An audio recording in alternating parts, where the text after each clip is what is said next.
All right, a little word about starter care. I'm gonna feed my starter and then leave it out of the fridge for a few hours because I am gonna mix up a batch tonight.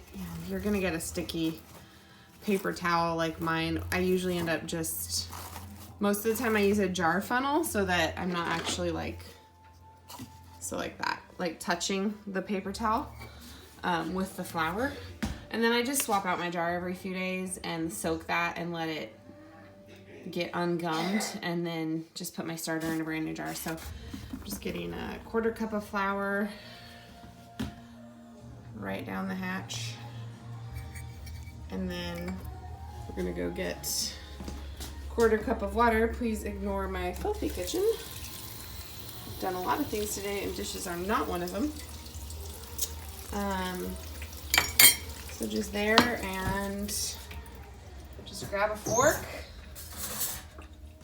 And oh, one other thing I wanted to say is there's gonna be liquid in here sometimes, and some of that's the water that's trickling down, but sometimes, depending on how long you leave your starter in the fridge, if you leave it anything more than like a couple days, you're gonna get liquid in here, and it's just the byproduct of the fermentation, and it's called a hooch. How fun is that?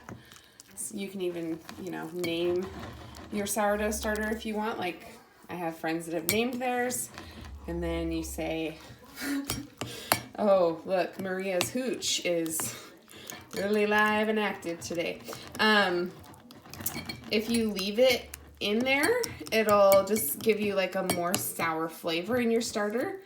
If you do not like a sour flavor, you can just pour off the excess liquid. And yeah. So I added a 1/4 cup of water and a 1/4 cup of flour. I'm planning to bake tomorrow. So I'm just gonna let this sit out at room temp now for several hours and get it real bubbly and growing. And then I will mix up enough for 1 loaf and let that sit overnight and probably bake in the morning. So that's all you do with your starter. Whenever you're not gonna use it the same day, you would just go ahead and put it back in the fridge. And once if you get too much, you can always either give some away or just throw some away. So, okay.